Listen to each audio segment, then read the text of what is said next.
that site goes down, I hear from 100 different people. Where's the Watcher Files?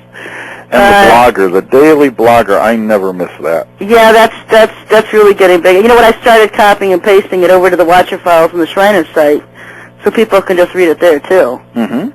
But I've had problems with the Watcher Files site going down this week. It was down for 2 or 3 days. Just a bandwidth issue. Just too much traffic, you know. And it's like, I wonder if I can hold off to the end of the month when I start over with a clean slate instead of having to increase the traffic on it. Increase the, the parking space on it. Just trying to hold off, It's just unreal. I mean, this stuff's getting a lot more known, and I'm having a lot of fun with it. As long as people are learning. I don't mind people copying stuff on CDs and getting them out. I know I've had people telling me they're going through the archives, the radio site, downloading them all and putting them on CDs. Mm-hmm. And so I don't mind that a bit, but it does drain a lot of my own bandwidth when they do that. But I haven't run out of bandwidth on the site yet. I have an incredible amount on it. Oh, that's great. So that is great. Every time something happens is when I get an increase of traffic. People want to know what's next, what's going on.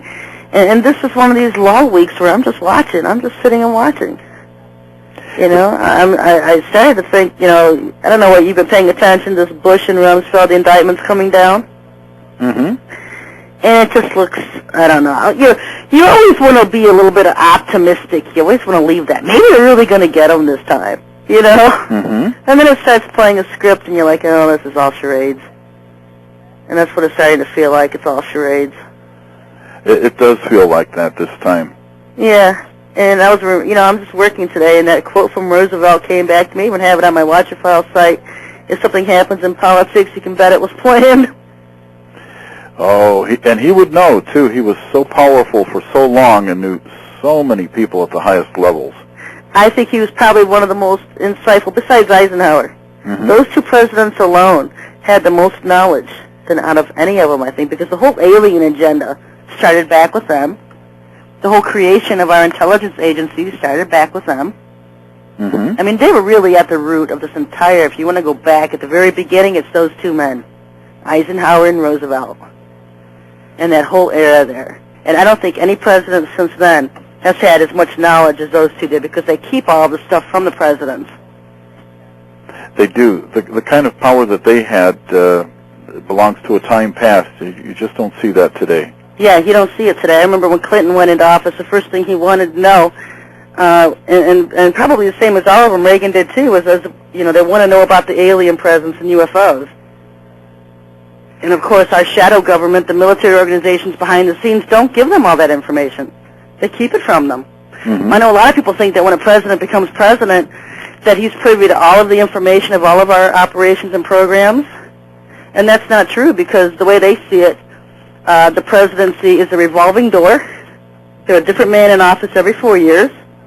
And so they don't give the presidents a lot of the secret information that the shadow government, the people, the real government behind the scenes run.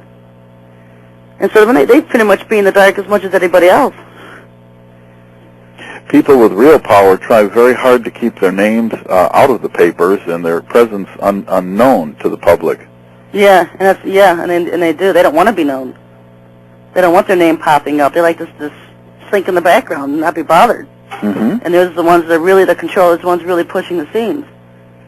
And you have these people in the limelight, and I think what they do is, all of these presidents, I heard that they each get a tour of Mount Shasta in California, the Mm-hmm. Nordic base within Mount Shasta, the city of Telos. Mm-hmm. And so they take them down to this Nordic base in Mount Shasta, and they can meet these aliens there, and, whatever. I've heard every president takes a trip there. That's about as much as they get.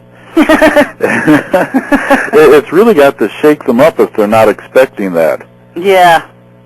Well, you know what? They give them the humanoid angelic ones, the Nordics, and the ones that look very nice and angelic beings. They don't show them the reptilians and the greys eating people and the jail cells and prison cells that have humans trapped in, like at Dulce Base. They don't show them any of that. No. And the only way you get that information is just digging for it. Now you can just about stumble anywhere on the internet and read about it. I don't know. I think I know probably my website, the Watcher Files, if somebody was in military intelligence, could probably just go to my site and learn more than they ever would at their classification in the military. Mm-hmm. They would learn more at my website. Some people have sort of a natural remote viewing ability, and they have picked up on this sort of thing, and it's been terrifying for them. Yeah, remote viewing is that's one thing I really don't understand, but I guess with astral projection you can leave your body, and with remote viewing you don't. You just travel places in your mind. It's a strange thing. Here there are so many people from Eastern Europe and Russia, and they seem to think that these abilities are, to some significant extent, inherited on your mother's side.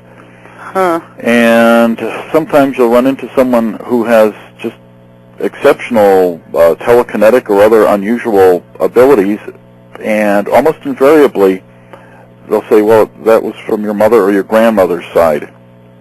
And they don't take it too seriously. They just think of it as an oddity, like having an extra finger or... well, that whole thing, being born with your third eye open and all that hocus pocus, what I call it. That hocus pocus stuff. Well, it was the Chinese that really came out with it because they learned how to use it to spy on D.C. and the Capitol.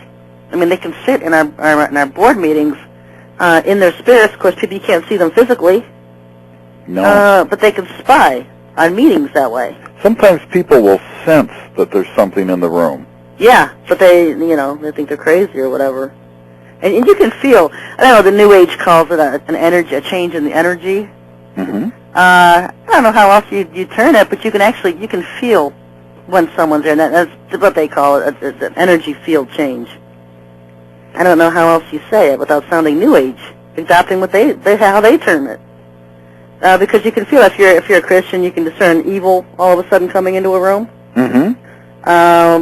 It's pretty much the same way with a human anymore. I can discern when they're around. That's always amazed me about some Christians, when something definitely evil is present and they can't discern it. I think, my goodness, if you're really a Christian, you should be able to sense that immediately. Yeah, because your spirit would be repulsed by it. And I think it's just training your spirits. If you're one of these Christians that you talk the talk but you don't walk the walk, if you're still pretty much, you got one leg in the world, you're listening to their music, you're watching their stuff, you're part of the world scene, then your spirit's not going to be trained to react to spiritual things. If you stay out of that stuff and into the, good music that just worships and praises the Lord, and you watch what your spirit sees on television and the things you say and the things you hear, and you keep your spirit away from evil, when evil's around, that's when you'll notice it the most. I think it's just training your spirit. Oh, you're so right on that. Too much bad TV and too much of the bad music, and it really deadens a person's sensitivity. It deadens their soul. Yeah, that's what it does. It deadens their sensitivity. That's a good phrase. It does. And then they don't notice when evil's around because they're filled with evil. Garbage in, garbage out. And when you stay away from all that stuff and you just seek the Lord and evil's around, and it's like a pull at you. It's just like something that hits you like a hammer. You feel something evil around. You feel something evil. Or something repulses you when you hear it or whatever. Yeah. And it's good when you feel that to not be ashamed or embarrassed to get up and do something about it, even if that's just simply leaving the room. And most people don't realize that whatever you just even mutter under your breath becomes very loud and audible in the spirit realm. So you can literally just mutter something under your breath so nobody else can hear you, and they can hear you loud and clear in the spirit realm. Like, okay, I'm in here now. You get out. I'll just sit here while I'm working and mutter things, because I just get tired of these human spirits coming in. We really don't have a lot of power over another human. Our realm, our warfare is with the spiritual warfare, and so we have all the power that the Lord has over Satan and his demons. But when it comes to humans, it's a little bit different. You don't have power over another human, and if you do, that's witchcraft. You know what I'm saying? Yeah.